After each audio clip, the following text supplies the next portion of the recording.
You are watching Christ's Commission Fellowship, changing lives for eternity. We're doing a series on extraordinary. Yan, kasi ang idea po natin is these are series of stories of ordinary people from the Scripture whom God has used extraordinarily because God is extraordinary God. Amen po? Now, ito po, alam nyo, para sa isang ordinaryong bagay to become extraordinary, ang daming process ho niyan. Ang dami pong pinagdadaanan. Now, one of the processes that they go through para maging extraordinary ay yung the process of breaking. Natanong sa inyo, pag narinig yung saltang broken, anong pumapasok sa isip ninyo? Broken. Anong pumasok sa isip nyo? O wala? Basag. Pag sinabi yung basag, ano ibig sabihin ng basag? Pag nakita nyo, basag na bote, basag na palayok, o basag na anong pumapasok sa isip nyo? Wala nang kwenta, tama? Tapon na yan, wala nang yan. Ganyan din, tayo naman din po ay marami rin tayong mga karanasan ng kabasagan. Basag na pangarap, diba? Basag na na puso dahil sa malungkot na karanasan sa damdamin, di ba? Yung broken-hearted, di ba? Maaring ang iba sa inyo ay nabusted. Niligawan niyo yung lalaki, hindi kayo sinagot. Baliktad na yung mundo ngayon, di ba? Binanililigawan na yung malalaki. So makes sense that there are so many broken issues sa buhay na misip natin, wag, baliya, wala na yan. But the truth is this, pagka inisip niyo yung basag, wag lagi niyo isipin na patapon. Minsan, proseso yon para makita yung yaman or yung pila o yung jewelry sa loob. For example po, tingnan niyo po ito. Pag itong bato na to, walang kwenta ito eh. Pag binasag mo, makita niyo nandun pala yung yaman sa loob, katulad ho ng isang diamante, na kailangan mong basagin. The process may not be simple. Ito po ay maaring mahirap, matagal, but it will bring out the beauty of such creation. Now, pag-isipan niyo mabuti. Now, ito lang po. We are all created by God. Paano niya tayo create? Sabi niya, we are created in the image of God. So in other words, every human beings, there's something great in their hearts, in their lives. Bakit? Because God who created us in His image is someone so great. So in other words, everyone has some greatness in Him. Kanya lang, because of sin, natabunan na ito. Covered with dirt, covered with so many issues na talagang ang hirap mo nang makitang maganda pa siya. Kaya ho, napaka-importante na pag ito po ay nangyari, hindi mo pwede ito ibigay kahit kanino. For example, kung ikaw ay, mayroon kang isang, painting, at pag yan ay binigay mo sa isang bata o sa isang taong hindi marunong mag-painting, sisirain niya palalo yan. Di ba? Magbababuyin niya pa yan. Tama ba? But if you give it to a master artist, fine artist, halimbawa, talagang magaling, obviously, yung gagawin niya, lalo pang gaganda, lalo mo pang ma-enhance. Wow, ang ganda nito. Parang naalala ko tuloy yung kwento noon na kahit na hindi ko alam kung totoo o hindi, but it was something inspiring. Naalala niyo yung kwento ni Ignaz Paderewski? Kilala niyo ba si Paderewski? Hindi? O ngayon, papakilala ko sa isang magaling siyang musician. Ngayon, meron siyang concert ng piano. Ngayon, naalala nyo, sa concert ng piano, may ali nagdala ng anak. Hindi mapakali. Alam niyo naman mga bata, hindi mapakali. Di nagtatakbo sa stage without the mother knowing na yung umalis na yung anak. Aba, biglang tinugtog na yung chopstick. Ding, ding, ding, ding, ding, ding, ding, ding, ding, ding, ding, ding, ding, ding, ding, ding. Naalala niyo pa yung chopstick, no? Hindi yung pangkain ng sa soup ng ramen. Ganun na. Mamaya konti, narinig. Sabi niya, sino yan? Nagkakagulo na si lahat. Sabi niya, ano ba yan? Sinagdala ng bata rito? Buti na lang si Paderewski, nung narinig yun, pinuntahan. Sabi niya, sinabayan niyang bigla, just continue your music. And as he played yung chopstick, dinugtungan na lang ni Paderewski. Ang ganda ng tunog. Now, yun yung pinapakita ng Diyos na with our limitations, if the master hand is there, wow, it will become extraordinary. Marami tayong mga pait na pinagdaanan. But the moment you give it to the hand of the Master, yung pait na yon gagamitin ng Diyos yun for something beautiful. Okay ba yan? Something extraordinary. Yun ang essence ng ating pinag-aaralan. Kunyari, lambawa, ganda ng kwento ni Pastor Peter kanina umaga, yung pong mga basag na potteries. No? Isipin ninyo, sa Japan, yung tinatawag ng kintsugi, gumanda pa eh. Ibig sabihin, itong mga basag-basag na iniipon nila, then gagawin nila, fill in nila ng mga ginto, silver, ganyan. Gumanda pa lalo. Ibig sabihin, if there is someone, a master, who could do it, it would even become better. Tama?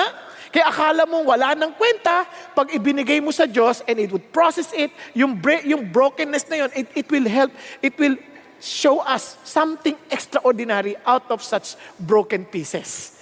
Kakaintindihan? So, yan po ang ating pag-aaralan. Kaya nga po, yung brokenness is a process. It may be painful, but necessary.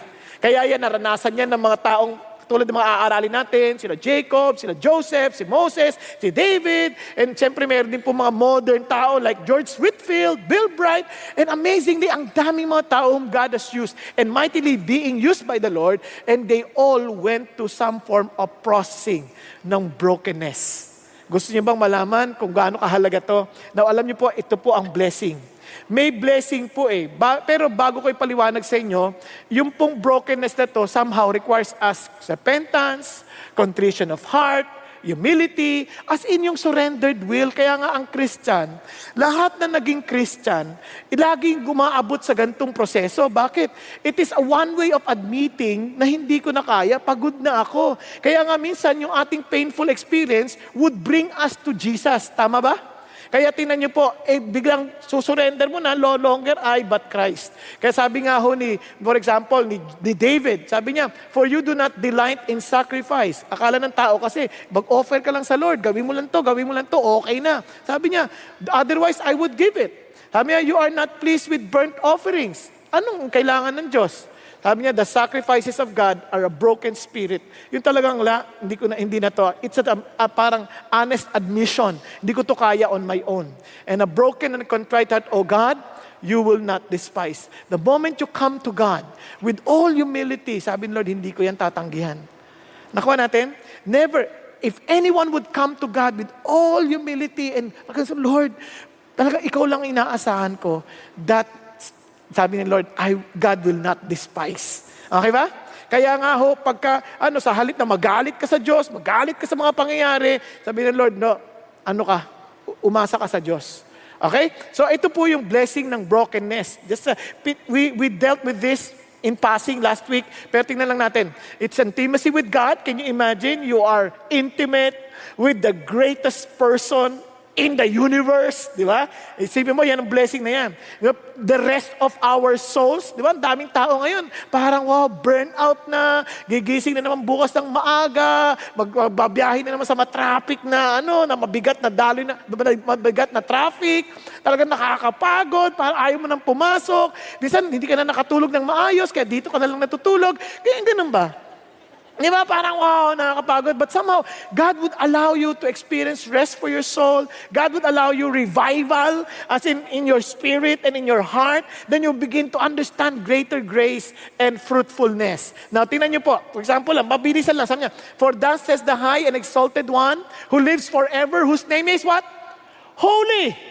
I dwell on a high and holy place. Di ba? Parang, wow, ang tayog ng Diyos. And yet, He also dwells with the contrite and lowly of spirit.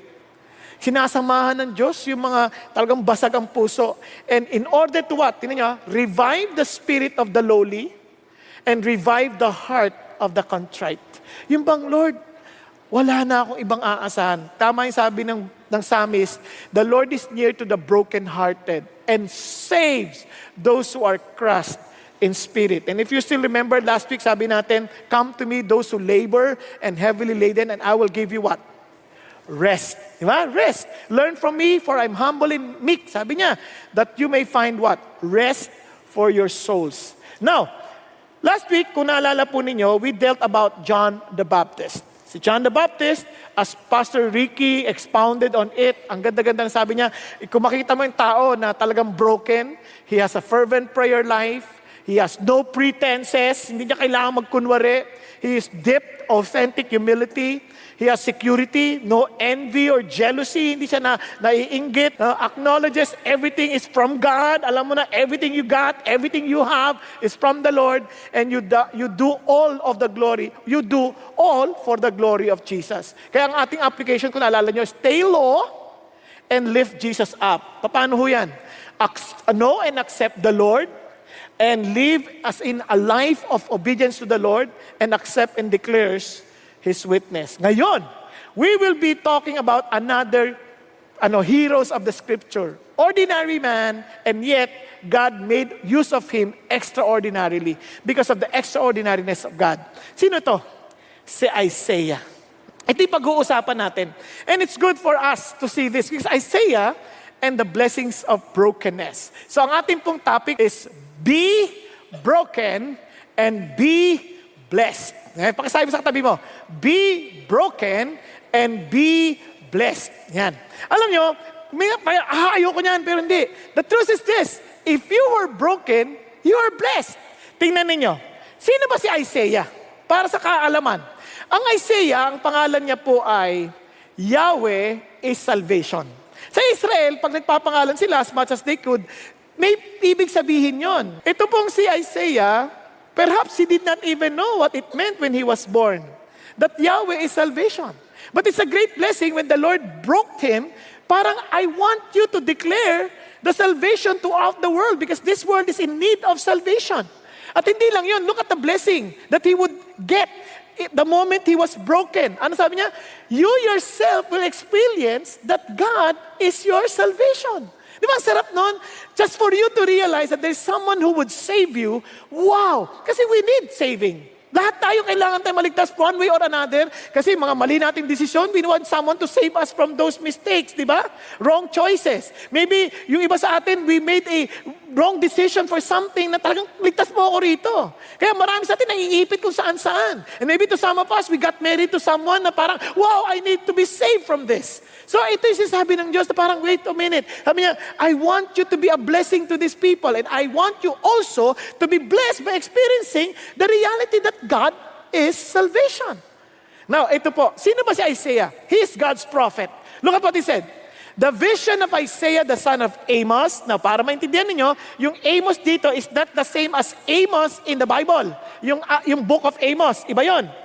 Itong si Amos concerning Judah and Jerusalem, which he saw during the reigns of Uzziah, Jotham, Ahaz, and Hezekiah, kings of Judah. Ang haba po ng kanyang chance to serve as a prophet of God. Tingnan niyo po, from time of Uzziah, and based on tradition, he is a cousin of Uzziah. He was born of a noble birth. Ibig sabihin, yung kanyang royal blood din po siya. Kaya hindi siya bastang tao. Talagang maano siya, astig din siya. Kaya nga, malapit siya kay Uzziah. Then the Lord used him during Uzziah, Jotham, Ahaz, Hezekiah, hanggang sa panahon ni Manasseh, at during that day of Manasseh, pinapatay siya. Kung nabasa nyo sa Hebrew, there are those who were sown into, nilagari sa dalawa. Siya yung tinutukoy. Nagkakaintindihan? Now, tuloy tayo. So, ito po yung experience niya. And amazing kay Isaiah, kung ano sinabi sa kanya ng Diyos, sinusunod niya. Parang, bakit siya umabot sa ganoon? Tingnan niyo naman.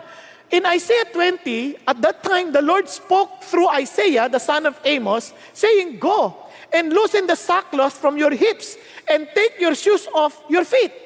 And he did so, going naked and barefoot. Type mo. Ngayon, utusan ka ng Diyos, okay, you minister to these people so that they would listen to you, maghubot-hubad ka. Susunod ka?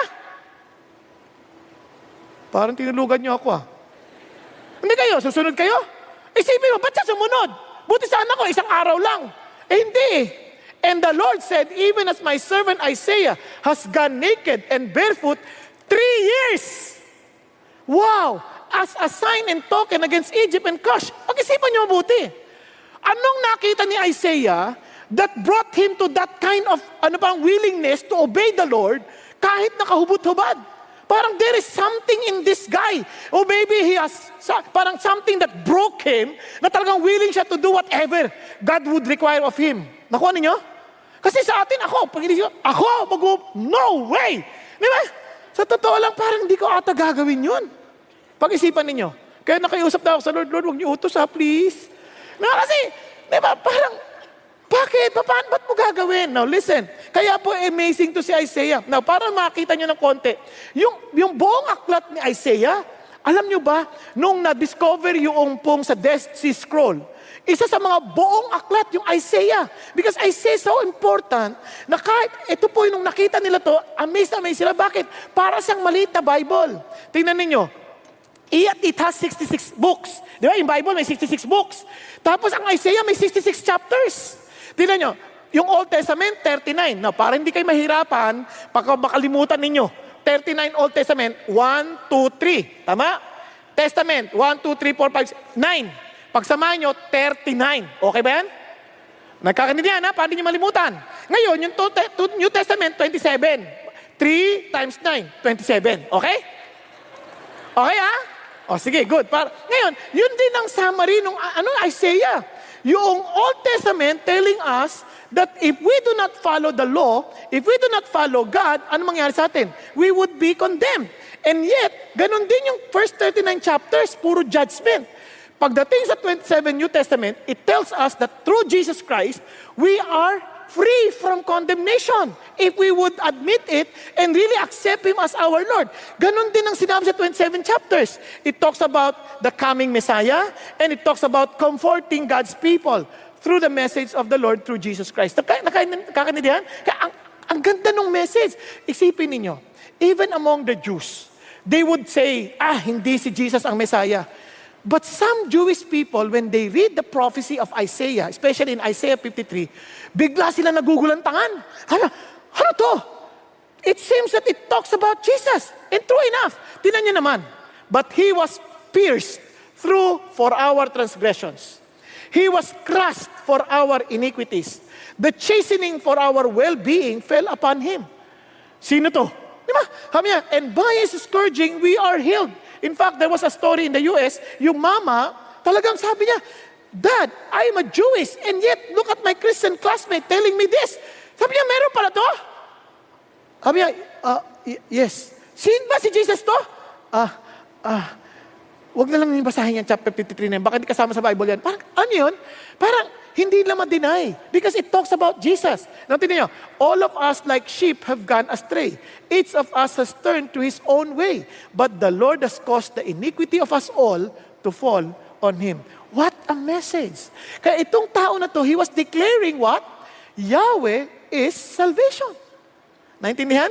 Now, para ma-enjoy natin at talagang ma-experience natin yung pinaka-blessing ni God, let me just give you this. The real blessing of brokenness is when you hug the God who hugs you. Okay ba yan? Now, kung masabihin nyo, di ba uhog yan? Pwede na rin. Bakit kamo? Hanggat hindi ka inuuhog sa kakaiyak, as in admitting your nothingness before God, you will never experience the hug of God. Nagkakaintindihan tayo. Kaya kung sakali man, malimutan nyo man yung you hug, maalala nyo yung uhog. Okay? Okay, good. Now, isa-isahin natin. You hug. Uhog na naman sabing sa. You hug. Now, ano yun? Unimaginable consequence of pride, holy regard for the Lord, unconditional pardon, and grateful heart. Ang ganda sabi ni Pastor Peter kanina, na expressed in a different way, sabi niya, you have to have an encounter with God to experience His grace and embrace His mission. Nagkakaintindihan tayo? So tingnan ho natin, for us to understand what it means to be broken and to be blessed at the same time, makikita niyo po ito, wow, if you hug the God who hugs you, then surely you will experience such brokenness and blessing at the same time. Tingnan niyo po, let's talk about unimaginable consequence of pride. To so many people, they are so proud because they don't understand that for being proud, there is an unimaginable consequence. Maaaring hindi mo makita ngayon, in the future, magugulat ka. Bug! Ang sakit pala nun. Kaya andito rin ho yan. Let's see. In the year of King Uzziah's death, here is Isaiah. He entered into the temple Perhaps he was crying out before the Lord, questioning, bakit ito nangyari sa amin? Patay na si Uzziah. Ano nang kinabukasan ng Israel? O ng Judah? Ano nang kinabukasan ng bayan namin? Ang gulo na. Isipin niyo, pag namatay ang hari, ang gulo niyan. And aside from that, parang hindi ko maintindihan. How could my cousin would die in this way? Hindi ko makuha yon, Lord. Bakit? Ano ka ba? Parang napaka-unmerciful mo naman. Bakit naman ganun kayo, Panginoon Diyos? He might even question the Lord. Bakit kinuha niyo yung hari namin? He is our hope. Tingnan niyo naman, para maintindihan niyo, ano bang klaseng hari si Uzziah? Sabi niyo, imagine, Uzziah was 16 years old when he became a king and he reigned 52 years. Ang bata pa, no? Nung naging hari siya, ilang taon? 16. Na baka magulat kayo sa Israel, kapag 13 ka na, considered mama ka na. Considered man. Hindi ka na teenager. Yung teenager, bagong invention lang yan para ibigyan ng excuse ang immaturity ng tao. Pero ang totoo niyan, pag 13 ka na, mama ka na. Iba sa atin, 40 na, bata pa rin ugali, laro pa rin ng laro ng game, ng mga, ng computer games, tsaka puro sarili pa rin ang iniisip. Mga bata lang gumagawa nun. Yung mga matatanda, matured na, iniisip na ibang tao. Napansin niyo ba, nung bata tayo, naglalaro tayo, wala tayong pakialam sa ibang tao? Di ba? Ngayon matanda ka na, wag ka may, natutulog. Tama? Nakuha ninyo? Hindi ko naman tinutukoy na tutulog dito Okay, maingay. Okay? Now, what I'm trying to say is this, we begin to become concerned because we're matured. Noon, pag bata tayo, we always decide based on our feelings. But when we become matured, we decide objectively, hindi na based on feelings. Kaya yung mga sasabihin ng mga lalaki, I fell in love with her. I fell in love, kaya ayoko na sa'yo. Napaka-immature mo naman. You are deciding based on feelings. So, bata. Pero tinayin sila, hari na, 16 years old. Amazing, no? Minsan, nahabulin pa ng nanay, anak-anak, ang baon mo. 40 years old na. Di ba, nakakaya ba? Parang, wow! Di ba mag-mature naman tayo ng konti? Yun ang challenge sa atin. Now, look at this. Now, aside from being a king, he did right. Ang ayos niya. He did right in the sight of the Lord, according to all that his father Amaziah had done. Amazing siya. He was so faithful to God. And look at him. And sabi niya, as long as he sought the Lord, God prospered him. Diba? Ang bait na hari. Ibig sabihin, pinagpapala siya ng Diyos. Marami sa atin, nagkakaproblema tayo sa buhay. And we think of it as brokenness. Sa totoo lang, because we did not seek the Lord. Hindi naman dahil binrek tayo ng Diyos, kundi because of our stubbornness. For example, di ba? Nag-aasawa tayo, magre-reklamo tayo. Yung pangasawa natin parang bruha pala. Diba? Parang kapatid ni Satanas. Tanong, tinanong mo ba si God nung nagpakasal ka? Tiningnan mo ba yung qualification ng Diyos sa Bible bago mo pang pinili yan? Di ba? Basta sinabi natin, hindi, will ni God kasi nung nakita ko siya, talaga ibang dating sa akin. Ano yan, mystical? Hindi Hindi.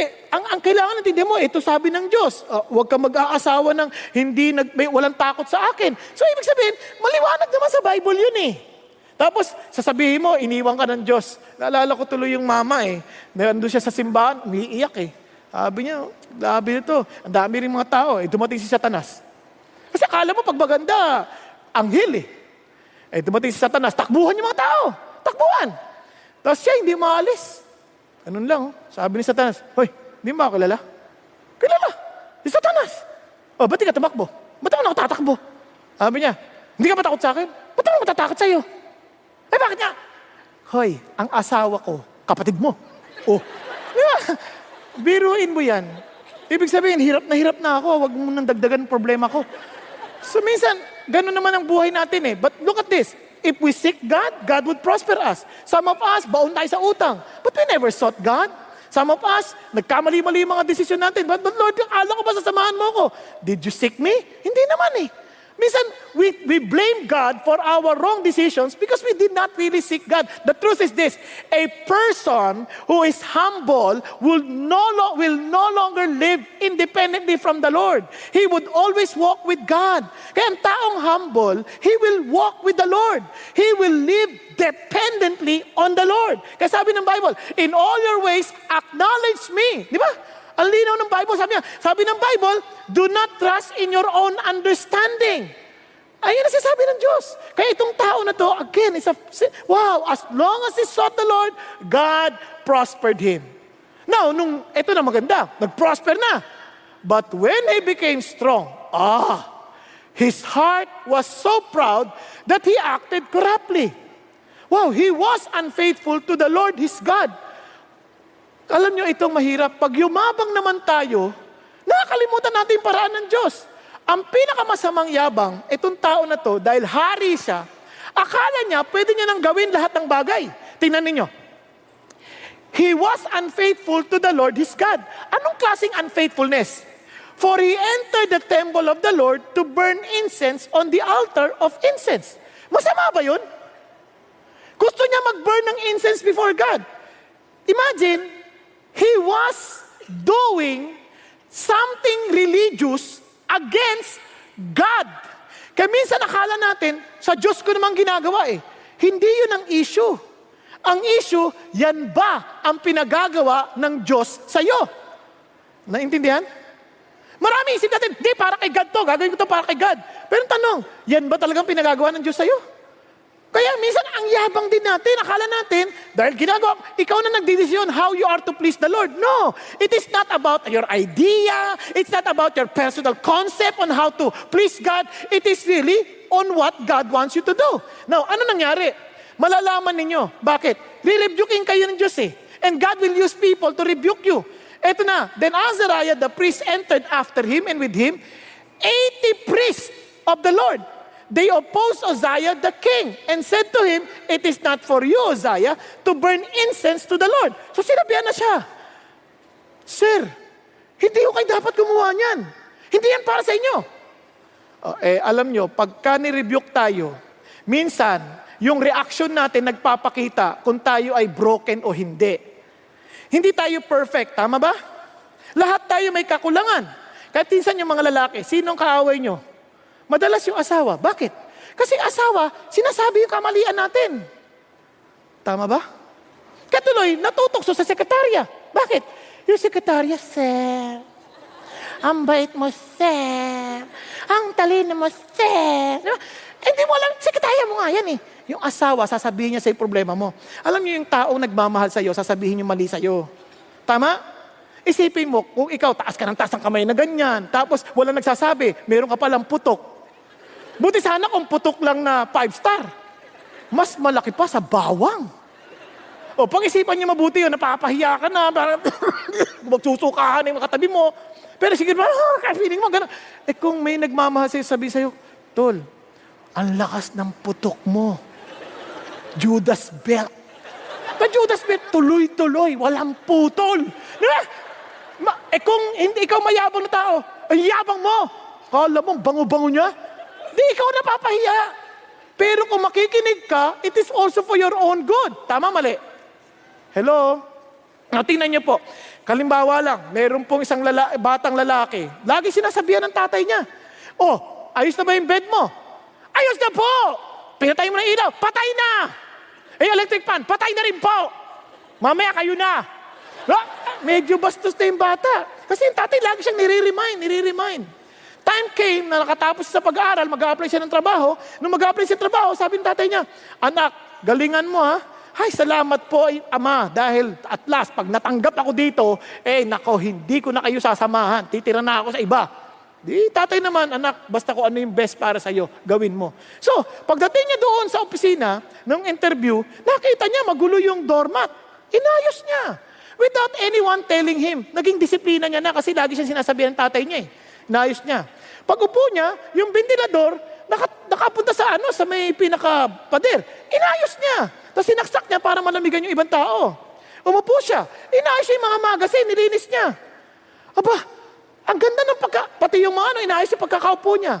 Nung time niya nang may interview, dahil ang dami nakapili, nung time niya na, sabing ganon, "Magandang umaga po sa inyo. Magkano gusto mong sweldo?" Hindi niyo pa po ako in-interview. Hindi na namin kailangan. Bakit po? Pinanonood ka namin sa CCTV. Ikaw yung taong responsable. Yung ugali mo kakaiba, hindi na namin kailangan ka-interviewin. Yung alam mo kung anong dapat mong gawin. Nobody is telling you. But you make sure that everything is good and beautiful. Kaya sa amin, we're looking for a man like you. Tululuha niya. "Itay, salamat po." Diba? Pag uwi niya tayo, natanggap ako. Bakit? He was trained. Pero ang taong mayabang, aawayin ang lahat ng katalinuhan. Aawayin, parang siya lang ang tama. Pag ang feeling mo ikaw lang tama, may tama ka. Trust me. Tingnan niyo sabi ng Bible. But Uzziah, with a censer in his hand for burning incense, ano nangyari? Was enraged. Tingnan niyo, galit. Hoy! Sino kayo para sabihan ako? Ako ang hari. Di ba ganun? Minsan mga anak sasabihan ng mga magulang, Nay, mali po yan. Hay! Anak lang kita. Ba't mo sasabihan na? Lumayas ka sa bahay na ito. Minsan, di ba, ayaw natin pinagsasabihan tayo. Sa totoo lang, magulang yan, bata yan. Sometimes they have, parang it's because of their love that they want us to know anong dapat natin ayusin. Tama ba? Ngayon, eto na. Nagalit. While he was enraged with the priest, the leprosy broke out on his forehead before the priest in the house of the Lord beside the altar of incense. Nako, biglang nagkaketong. Biglang agad-agad. Bakit? Tingnan nyo, sabi niya, Azariah the chief priest and all the priests looked at him. And behold, he was leprous on his forehead. They hurried him out of there. And he himself also hastened to get out because the Lord has smitten him. Oh, bakit naman ganon? Minsan lang nagkamali. Bakit naman may leper agad? Bakit naman ganon si God? Alam niyo bakit? Because, sabi niya, King Uzziah was a leper to the day of his death and he lived in a separate house. Being a leper, for he was cut off from the house of the Lord. Ha? He was cut off. Bakit ganon? Because God is opposed to the proud, but gives grace to the humble. You know, some people, they don't understand the unimaginable consequence of being proud. Minsan akala natin, yumaman ako dahil magaling ako, dahil masipag ako, gayahin ninyo, tuturuan ko kayo ha, para matuto kayo ha. Hindi, teka, relax ka lang. It was only because of the goodness of God. Alam niyo, naalala ko when I was ministering in other ministry, alas 5 ang service ko. Puno. Meron akong midweek, puno. May hawak ako sa Valenzuela, puno. Ngayon, wow, I was so proud. Ngayon, mayroong mga pastor na hindi ako agree. Binanatan ko sa pulpito. Ako atang magaling. Ano sabi ng Diyos? Tinanggal ako in a day. Pog. Oh, Lord, bakit niyo ako inanto? Anak, kung kapatid mo yan, mahal mo yan, di ba dapat sinabihan mo? Sabihan mo, wag mo siraan. Ganun po ba? Paano ako hingi ng tawad? Di bale, bibigyan kita ng pagkakataon. Tanggal na ako. Paano ko ba makakausap ang mga pastor na ito? Ninapit. Binigyan ako ng chance ng Diyos. Nakapag-lunch kami, humingi akong tawad. Para totoong humingi ang tawad, ako nagbayad ng lunch. Ang sakit ata nun. Ang dami niya in-order. Di ba? Pero God gave me that chance. Tapos yung pangalawa, inimbitahan ako sa birthday party. Surprisingly, nandun din yung pastor na binanatan ko. Tapos sabi ko, wow. At pinatabi pa sa akin. Nagkatabi kami sa upuan. Sabi ko, naku sir, patawarin po ninyo ako. Ako po si ganito. Alam ko, binanatan ko po kayo sa pulpito. Alam ko, alam niya lahat. Di ba? Tapos sabi niya, patawarin niyo po ako. Okay lang, lahat naman tayo under God's grace. Suwin na ako para hindi magpatawad. Di ba amazing? Tapos sabi ko, pero pasensya na po kayo, hindi pa rin ako agree sa mga ginagawa niyo, ha? Pero at least sinabi mo ng diretso. Tama ba? Hindi na yung pero alam niyo po, ang sakit po ng mga panahon na yun. 7 buwan. Di ba? Unang 2 buwan. Pero mo wala ka sa pamilya mo. Nakakulong ka, you're not even allowed to talk to anybody. Tapos pinadala ako sa probinsya. Di lalong wala na, hindi ko na makakausap ang pamilya ko. Ang layo na. But you know what? God is so gracious. Ito pinakamasarap na parte. Yung dati sabi, alam mo pastor, ang galing-galing mo, ang dami ko natutunan sa'yo. Bigla sabi niya, walang niya ka pala. Grabe ka pala. Lahat, hindi ka naman makapagtanggol ng sarili mo. Nakuha niyo? Hello? Bakit? Just to tell you, sabi ni God, whatever you have right now can be taken away from you in a snap. Remember Job? In one day, he lost everything. Kaya huwag tayong magmamalaki. Let's just be humble before God because understand the unimaginable consequence of being proud. Meaning we are to always depend on the Lord. We always trust in God. Everything we're enjoying is not from our own goodness. It's all because of God. Are you following? Kaya huwag niyo sabihin, anong church ka? Ha? Hindi ka CCF? Naku, hindi kay Christian. Wag! Wala tayong ganong karapatan. Nagdadrive ka at kinat ka, biglang abulin ko. Kawa! Timo. Kilala? Hindi. Ay, hindi ako kilala. Huwag kang magmayabang. Pwede namang tanggalin sa iyo yung sasakyan eh. Baka kasama ka rin mag-commute one day at doon ka pa sasakay sa kinat mo. Gusto mo yan? Hindi kita tinatakot. What I'm saying is this. God is opposed to the proud, but gives grace to the humble. Are you following? Now, ito ng pangalawa. Holy regard for the Lord. You need to have a holy regard of God. Kasi sa maraming tao, they think of God as a small God. Parang kaya-kaya lang manipulate, nabobola nila. Hindi ganun si God. Tingnan ninyo. In the year of King Uzziah's death, perhaps he was questioning, mabait, isang beses lang naman siya nagkamali. But when he was in the temple, kung saan nagkamali si Uzziah, I saw the Lord sitting on a throne, lofty and exalted. Wow! Ang taas. And listen, with the train of his robe filling the temple. Can you imagine if this is the temple? Yun lang kanyang haba ng kanyang robe. Puno ito. Wow! Hindi ito pipitsugin. Biro mong napuno yung buong temple. Sino to? And look at this. The seraphim stood above him. Taas. Each having 6 wings. With 2 covered his face. Tinakpan yung mukha. With 2 covered his feet. And 2 he flew. Ano ibig sabihin ito? Di ba pag nakakita kayo ng babasahin sa Bible at nagpakita yung anghel, ano una sinasabi? Do not be afraid. Bakit? Nakakatakot to. Ibig sabihin, something frightening. Baka malaglag ako. Di ba? Something frightening. Kasi just for you to be afraid. Do not be afraid. Laging ganon. Kaya huwag kayo magpapaniwala sa sabi, nakakita ko ng anghel, para ang cute-cute niya, taba-taba, ganyan. Hindi galing sa Bible yun. Ang anghel, pag binasa sa Bible, natatakot.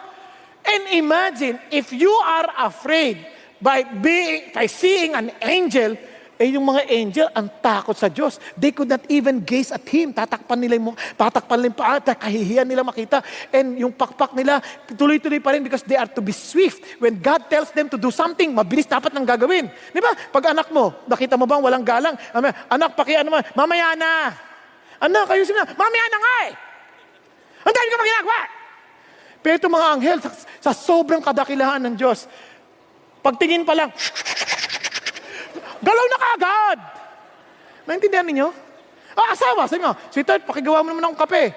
Ang tanda mo na, kita mo dahil kong ginagawa, ikaw na magtimpla niyan. Sabi ni Lord, submit to your husband as unto the Lord. Yung mga anghel, pag bigyan mo ng kape. Lord, kape. No? Ang bilis! Kaya, kahit nakatakip pa yan, kailangan bilis. Kasi bakit? They really saw God as someone so powerful. And look at this. And one called out to another. Sila nagtatawagan. He said, Holy, holy, holy is the Lord of hosts. Alam niyo ba ibig sabihin ng holy? Isang word na holy lang. Yung word na holy is superlative. Sabi nga parang, wow, He is separate. Kadosh. He is separate. He is above everybody. And pag sinabi pang, holy, holy, holy, sobrang above. Ganong katindi yun. No, parang ganito yan. Sa Tagalog, sa atin, sa mga Asian, ganyan din sa kanila sa Hudyo. Pag sinabi mong ginto, at talagang gintong-ginto, gintong-ginto. Napansin niyo ba yan? Pag antok, antok na antok. Dinodoble natin? Hindi tama. Naintindihan niyo? Ibig sabihin, sobrang antok mo. Ngayon, pag sinabi niyang banal, banal, banal, sobrang banal. Pag sinabi mong a holy love, yung kanyang pag-ibig is beyond comparison. Wala yung panama. Kaya yung pinakahina ng tao, pinakahina ng Diyos, pinakalakas na ng tao, kulang pa. Nakuha na nyo? Pero ano tingin natin sa Diyos? Parang ang liit ng Diyos. Katilan niya sabi niya, and the whole earth is full of His glory. Ano ibig sabihin ng glory? Weight. Sobrang bigat. And the whole world would sense His weight, His glory. Paano mo nasabi? Tingnan nyo. And the foundation of the threshold temple trembled at the voice of Him who called out while the temple was filling with smoke. Pusahin sa Bible. Exodus 19, when the Lord visited, it trembled. The whole earth trembled. In an earthquake ng matindi. Tingnan niyo sa John, sa Acts 16, when Paul and Silas were worshiping, the Lord visited the place. Tremble. Ang Diyos, Hindi biro. To some of us, hindi natin ma-imagine kasi hindi pa natin siya nakikita eh. Yung iba, parang I'm excited to see God. Really? Do you really know how holy God is? Now, listen, tingnan niyo yung sagot. Then I said, woe is me. Isipin niyo, yung word na woe, ginagamit niya para sumpain. Woe are you, Pharisees! Tama? Ano sabi ni Isaiah? Sinusumpa ko sarili ko. Ba't pa ba ako pinanganak? Sabi niya, for I am ruined. I am coming apart. Kaya kung akala nyo, ang gagaling natin, ang lalakas natin, relax ka lang. Time will come when you see God. Kaya sa Revelation, when they saw the Lord, they would even ask the rocks, come on, fall on us. We cannot see. We cannot afford to see the face of God. Sobrang holy. Natinan niyo po, I am ruined, I am coming apart. Nasisira ako. Bakit? Because I am a man of unclean lips. Now, bakit hindi unclean hands? Bakit hindi unclean feet? Bakit hindi unclean body? Bakit lips? Pagsipan ninyo, he is a prophet, tama? Kung prophet ka, and you see someone to be considered as a prophet, holy man yan, tama ba? And his greatest strength is his lips. Kunwari, ako as a pastor, I have something unique as a gift. That is my lips. I can speak the message of God. I can speak with confidence. And that is my greatest strength. Are you following? But look at him. Even his greatest strength that he thinks that will make him qualified before God, he had to repent. Kailangan niya ihingi ng tawad. Panginoon, ang dumi ng labi ko. Kumbaga, if you think that your greatest strength is being philanthropist, talagang matulungin ka, pati yan, maikakahiya mo, Lord, nakakahiya ang swapang ko pala pag nakita mo na si God. Pag sinabi mo, wow, in my singing, in my worship, wow, parang feeling ko, I feel so great, I feel so important because I can sing, I can lead worship. Bigla mong hihingi ng tawad, Father God, seeing you, parang nakakahiya ako. Anong karapatan ko para mag-lead ng worship? Yung kumakanta tayo, Your Majesty, God, who am I that you are mindful of me? Yun yung sinasabi niya eh. Parang, wow! And I live among the people of unclean lips, Lord, for my eyes, look at the word, sin, the King, the Lord of hosts. To some of us, we don't really understand the holiness of God. Kaya inisip ko, Lord, wala akong pagmamalaki sa iyo. If you think na, Lord, pag nakita mo si God, God, you're so holy, I promise, hindi na ako gagawa nito, hindi na ako magsisinungaling, hindi na ako magiging swapang, hindi ko na awayin asawa ko. Hindi. Your promises is nothing because you got nothing to prove before me because I'm so holy that you cannot do anything for you to be acceptable to me. Kaya ho maraming tao, they claim to have known God and encountered God at walang nangyari sa buhay nila. Hindi nila kilala si God. Kaya nga when you listen to the message of God, kaya nga iba magbabasa ng Bible, luluhod pa eh. Tatayo, bakit? They sense the greatness and the holiness of God. Pero sa atin, ang dali, kaya natin tulugan, kaya natin, baliwalain, wag pakinggan, parang pipili ka lang, gusto mo intindihin. Hindi ganun si God. Kaya nga sabi niya, wow, you need to have a holy regard for the Lord. Yun ang sinasabi ng Diyos. Kaya minsan, hindi tayo broken because we feel, liit ang tingin natin sa Diyos. Tingnan niyo po, kahit si Job, remember, when he was suffering, he was always saying, I will go to God. I will make my defense before God. I will prove to God my righteousness. Eh, nung nakita niya si God, ano sabi niya? I have heard of you by the hearing of the ear, but now my eyes sees you. Therefore, I retract and I repent in dust and ashes. Alam niyo po ba, kung hindi ipapakita ng Diyos ang kanyang sarili sa atin, for sure we will not change. Kaya it's a great blessing for us to realize who God is. It's a great blessing not only to have a concept of God, but to have an encounter with God. Kasi paramihan tao, concept lang ng Diyos ang meron sila. But to have an encounter with Jesus, ibang usapan na yan. Alam niyo bang blessing yun? Bakit blessing? Tingnan niyo. All things have been handed over to me by my Father. And no one knows the Son except the Father, nor does anyone know the Father except the Son. Sila lang talaga kaya makagagap. And anyone to whom the Son wills to reveal Him. Kung hindi ipapahayag ni Jesus kung sino yung Ama niya sa atin, no matter how we try, how hard we try, we would never know God. Are you following? Kahit basahin mo ng 10 beses sa isang linggo yung Bible, unless God would reveal Himself to you, kaya nga paglapit mo sa Diyos, God, have merciful on me. Open my eyes that I may see. Ganun ang prayer ni David. Sabi ni David, Lord, open my eyes that I may see the wonder of your word. Kasi kahit ano mo, kayo magtataka kayo, paano niya nakita yun? Paano niya nalaman yun? Because God alone can open our eyes. Kaya when you read the Word of God, when you listen to the message, be humble enough and broken enough to admit, God, unless you speak to me, hindi. Kaya ang daming tao, they come to worship without really expecting to encounter God. It was just a common ritual, a duty that you always do every Sunday. Hindi ganon. You come to God with humility and say, God, as I come to you and worship, Lord, open my eyes that I may see. Open my heart. Open my ears that I may understand.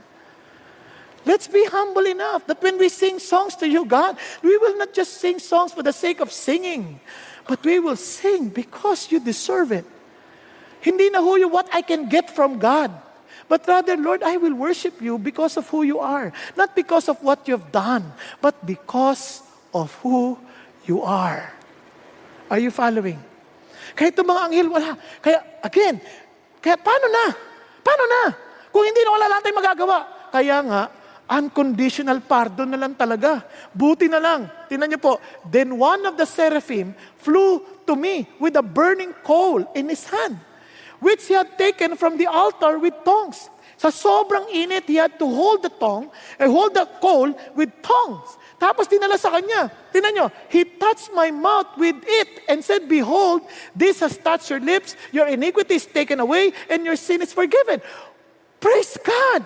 It was God who took the initiative to take the coal and bring it to his mouth and cleanse him. Hindi yung, Lord, I promise, hindi ko na uulit. Para sa akin, patay na ako. Nung dinadala yung call, hindi ko pa, hindi. Wala na reklamo. He had to submit. Why? You are such a holy God. Whatever judgment you give, Father God, I'm here. I am willing to take. But when He put it in His mouth, kasi normally, ang fire is a form of judgment. But instead of seeing judgment, he saw the mercy of God. Sabi niya, your sins have been taken away. You are forgiven. Parang, wow! Tingnan niya sabi ng Bible. Ito muna isa. To see ourselves in the light of God's holiness is a great blessing. Bakit? It opens our eyes to our own filthiness and leads us to repent and experience healing. Alam niyo ba, hindi lahat ng tao makikita lang karumihan sa harapan ng Diyos? Tingnan niyo sabi ni God sa Mark. And He was saying to them, to you has been given the mystery of the kingdom of God. But those who are outside get everything in parables, so that while seeing, they may see and not perceive. And while hearing, they may hear and not understand. Otherwise, they might return and be forgiven. Ano sabi ng Diyos? Hindi sila mapapatawad because they would never see themselves needing forgiveness. Kaya ang amazing sa God, ganito, itong mga alagad, Lord, we don't understand. They were so hungry and they were humble enough to admit, wala po kaming naintindihan. They were so broken to admit, hindi po namin maintindihan. Kaya sabi ng Lord, for you, you will understand. But for those outside, they will never understand. Kasi minsan, okay lang yan. Wala akong pakialam kung hindi ko maintindihan o hindi. Kasi nga, we are proud people. But if we are humble enough to realize, Lord, tulungan niyo naman po ako. Help me to understand. Are you following? Hindi dahil matalino ka, hindi ganon. At sabi ng Bible, knowing that you were not redeemed with perishable things like silver or gold from your futile way of life, inherited from your forefathers, but with precious blood, as of lamb, unblemished and spotless, the blood of Christ. What a revelation that God would give us. Lord, thank you that my forgiveness is not based on my own doings. It's not because I tried to prove my worth of eternity, but because of the precious blood of Jesus Christ that was shed on Calvary. Amazing God. Kaya, wow, unconditional yun. Yung pardon niya, yung unconditional. Hindi, papatawarin kita pag naglakad ka muna mula Quiapo hanggang dito. Paluhod. Hindi, papatawarin kita kapag kaganto. Hindi. It's very unconditional. You cannot do it. You cannot have it by your own strength. I'm giving it to you because I will die for you. I will be broken for you. Nakakaintindihan? And finally, it's a grateful heart. The moment you experience the grace of God, you'll begin to be concerned what concerns God. Diba? You begin to experience breaking of your heart with what breaks the heart of God. Tingnan niyo po, a great voice, sabi niya, then I heard the voice of the Lord saying, whom shall I send? And who will go for us? Nag-uusap, nagmi-meeting yung triune God. Si Jesus, si God, the Holy Spirit, they were talking. Sabi niya, whom shall I send? And who will go for us? Are you following? Who will go for us? O, paano ka naman nakakatiyak sila yan? Kasi, itong si Isaiah, sa John, tingnan nyo, these things Isaiah said because he saw His glory and he spoke of Him. Si Jesus na to, tama ba? So they were talking. Kasi sabi niya, tingnan nyo naman to si, nung narinig niya yung usapan, hindi naman siya kausap eh. Sila nag-uusap sila. Nung narinig niya yung usapan, Lord, ito po ako. Send me. Siya na nag-volunteer. Hindi mo napansin yun? The Lord was not asking him, come on, you go. Sabi niya, no, Lord. I am volunteering. Kasi after what I have experienced from you, after seeing you, after being so fascinated of your holiness, then I was so afraid, and yet you embraced me with your forgiveness. You accepted me as I am. Lord, what else? What should my life be? Then I need to be serving you because that's what I meant to be. Tama ba? Ang sabi niya, Lord, here I am. Send me. Wala nang patumpik-tumpik. Kaya tinanong tama yung sabi ni Lord sa Luke. And Jesus answered him, Simon, I have something to say to you. And he replied, say it, teacher. A moneylender had 2 debtors. One owed 500 denarii and the other 50. Layo ng difference. 500, 50, 10% ng isa. And when they were unable to repay, both of them could not pay, he graciously forgave them both. So which of them will love him more? Simon answered and said, I suppose the one whom he forgave more. And he said to him, you have judged correctly. If we truly understand how much God forgave us, for sure, we will love Him much. Are you following? Hello? Kaya magtataka, bakit hindi ko ganun kamahal ang Diyos? Perhaps you did not really see how bad you are before the Holy God. Hindi mo nakikitang masama ka talaga. Hindi mo makikitang di ka qualified. Kaya nga si Isaiah, kita niya, yung pinakamabuti na sa akin, yung lips ko, because I'm a prophet, marumi pala sa Diyos. Wala palang kwenta. Pati yun pinagsisisihan ko. Are you following? Now, tingnan niyo po ito. Balik tayo. Ang sabi ni Lord, okay, Isaiah, so since you're volunteering, let me just explain to you the plan. Go and tell these people, keep on listening, but do not perceive. Keep on looking, but do not understand. Render the hearts of these people insensitive, their ears and their eyes dim. Otherwise, they might see with their eyes, hear with their ears, understand with their hearts, and return and be healed. Ano sasabi ng Lord? Okay, since you're willing to volunteer, let me just tell you something. You will fail. Type mo? You will go, but you will fail. You will tell them about the salvation of the Lord, but you will fail. Pupunta ka pa? Pag-isipan mo, ganito. Halimbawa, Jupiter. Jupiter, I want you to replace Pastor Bong. You will preach in the 3 o'clock and 6 o'clock services. But, they will all sleep. They will not listen to you. They will not even laugh at your jokes. I'm telling you, you will fail. Magpipreach ka pa? Amazing, no? Yun ang idea, pag naintindihan mo yung holiness ng Diyos, it's no longer about what you can get from God. It is now, Lord, kahit ano pa yan, I will go for you. Bakit? Tingnan nyo. Then I said, Lord, how long? And He answered, until cities are devastated and without inhabitant, houses are without people, and the land is utterly desolate. Ano sinasabi ng Diyos? Sabi ni Isaiah, Lord, gaano po katagal? Hanggang ang judgment ko mangyari. That they would call upon me, and they would seek the salvation of the Lord. Are you following? Ano sabi niya? Lord, kahit wala na po akong pakinabang. Because to me, my greatest reward is you.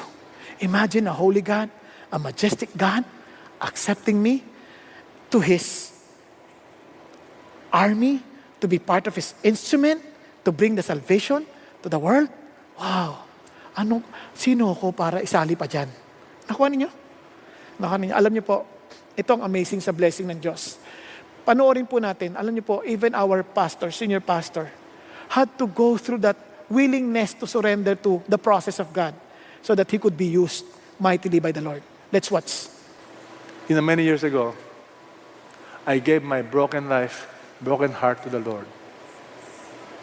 My father used to own the largest textile company in the Philippines.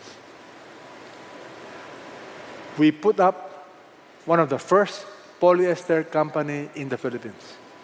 We were so powerful. My office was in Manila Pen Hotel. Nobody can import fiber without our permission. I rubbed elbows with government officials. I played golf with cabinet members years ago. Except something happened. I got kicked out of our own company. How is that possible? How can you be kicked out of your own company? In the Philippines, nothing is impossible. It was martial law. The family of the late dictator got interested in our company. And I remember that day clearly. He asked me to go to his office. And he told me, you resign. It was hard for me. I didn't know how to support my family. I was married already.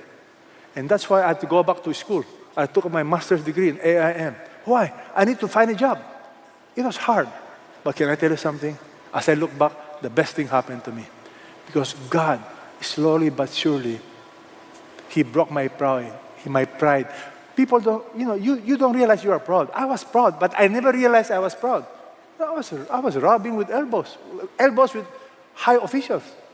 But I was becoming proud. So when I lost my job, lost my position, lost my power, can you imagine what's going through my heart? But God did something. Heart surgery.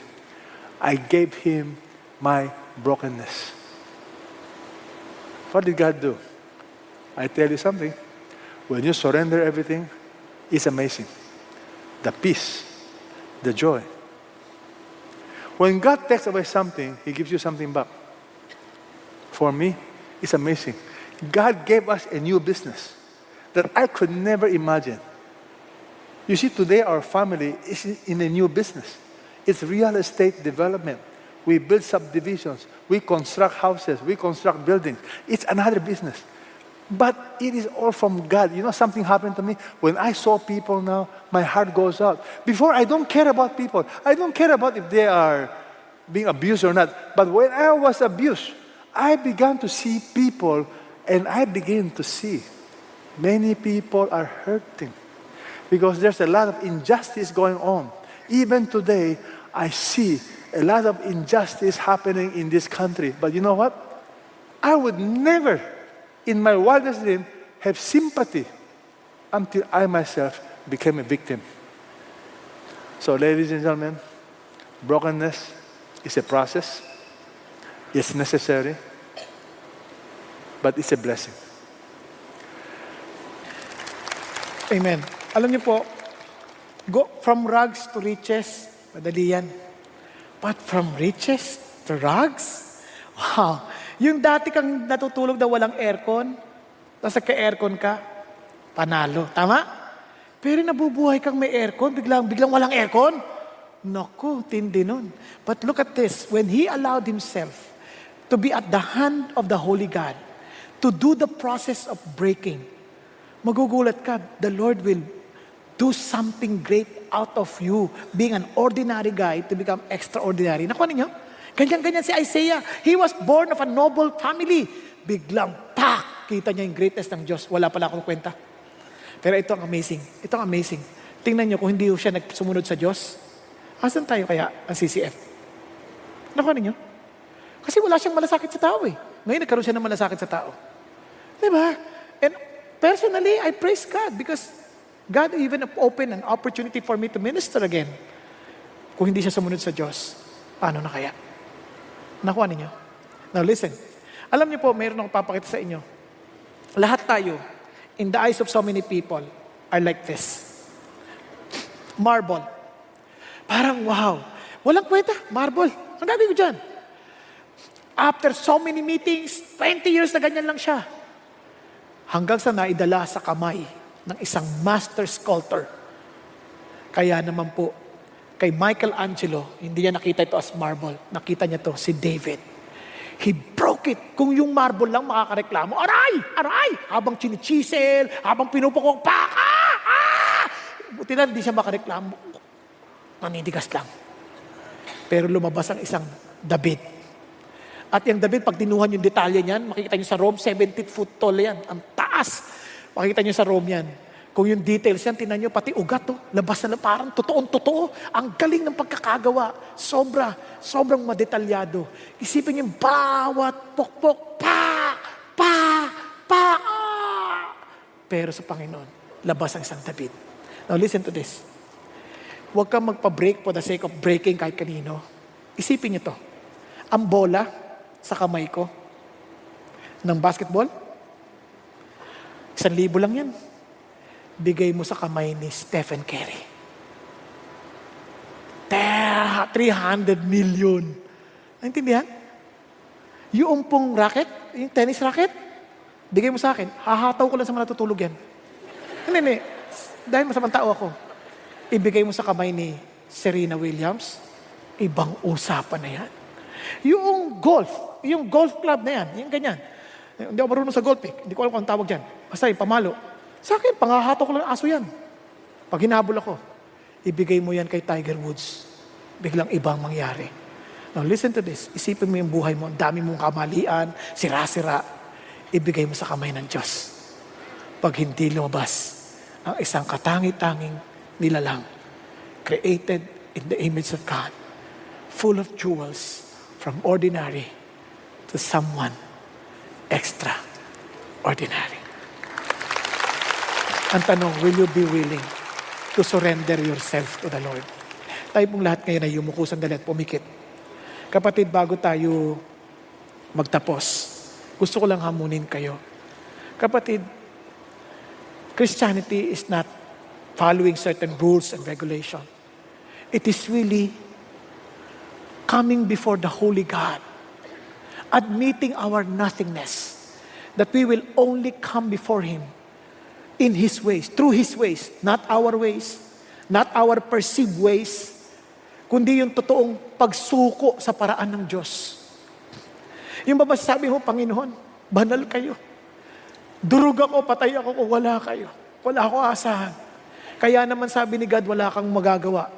Kaya binigay ko ng aking anak sa iyo. Dinurog niya ng sarili niya, durog ang katawan niya, pinako siya sa krus. Para ano? Para ikaw ay bigyan ng kaligtasan, kapatawaran sa kasalanan. Hindi lang nadurog ang kanyang katawan, dumanak ang kanyang dugo. At salamat sa Diyos, binasag niya pati ang libingan upang sa 3 araw muli siyang mabuhay. Nang sa gayon, sabihin at pagtibay sa lahat sa atin that He is the resurrection and the life. He who believes in Him will no longer, though he dies, will live. And those who believe in Him, He will no longer die. Kapatid, inaamin mo bang kailangan mo si Jesus? Handa mo bang tanggapin na hindi mo kaya iligtas ang sarili mo, kundi sa magitan lamang ni Jesus? Kung yan ang ladala ng puso mo at inaamin mo yan, nagpapakumbaba ka, itaas mo ang kamay sa Panginoong Kristo. Panginoon, I'm raising my hands before you, acknowledging, Lord God, that I cannot save myself, I cannot change myself, I cannot do anything to make myself worthy of heaven. So I accept your offer. I accept Jesus into my heart. I accept the payment He made on the cross for myself. And Lord, I accept His resurrection and the same power of that resurrection to be upon me by your grace and by your mercy. Panginoon, pagharian mo ko. Panginoon, sa iyo lang ako nagtitiwala para sa kaligtasan ko. Salamat po. Kung paanong pinatawad mo si Isaiah, ganun din ang aking pag-asa sa magitan ni Kristo Jesus. Thank you, Jesus. Thank you, Lord. Ngayon naman para sa lahat. Batid ninyo sa kamay ng Diyos You have something great in you, but God has to remove those dirt that you allowed to be upon your life. But you have to submit to His process. Kailangan mo magpakumbaba, mag-submit sa proseso niya. Yes, it might be painful, but it is necessary to bring out the extraordinary you by the extraordinary God. Will you submit your life to Him? Sabi mo, Lord, gawin niyo po kung anong nararapat to bring out, Father God, your design for me. That whatever your plan is, I submit. Not because of what I can get from you, but because of who you are. Kapatid ko, yan ang decision mo to really surrender yourself to the Lord and let God do whatever He needs to do for you to bring out the best of you. Pwede ka bang tumayo? Sabi mo, Lord, ako po yun. I want to give my life to you. I want to surrender. Lord, gawin mo yung gusto mo sa akin. Thank you, Jesus. Yes, yes. Yes, nakakatakot po minsan isipin. Pero just imagine the blessing that you would find to be first to know God, to understand His unconditional pardon, and also to give you a grateful heart. Thank you, Jesus. Yes, yes, God is waiting for you. Yes, yes, be humble enough before God. Lord, gawin niyo po yung gusto ninyo. Para po, Panginoon, lumabas yung totoong disenyo ko na meron kayo mula pa nilikhain niyo ang mundo. Yes, yes, hallelujah. Yes, thank you, Jesus. Thank you, Jesus. Thank you, Jesus. Lord, nakikita niyo po mga taong nakatayong ito. Kasama na rin po ako, aming Ama. Nagpapakumbaba sa inyong harapan. Natatakot po kami. Natatakot kami dahil alam namin maari itong masakit. But Father God, we know that only by your grace, Panginoon, yayakap kami sa inyo. Dahil yakap-yakap mo kami. At habang tinatanggal niyo yung mga bagay na hindi po mabuti sa amin, masakit man alam namin, hindi po namin ito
napapansin dahil ang yakap niya ay napakahigpit para paalalahanan kami ng iyong dakilang pag-ibig.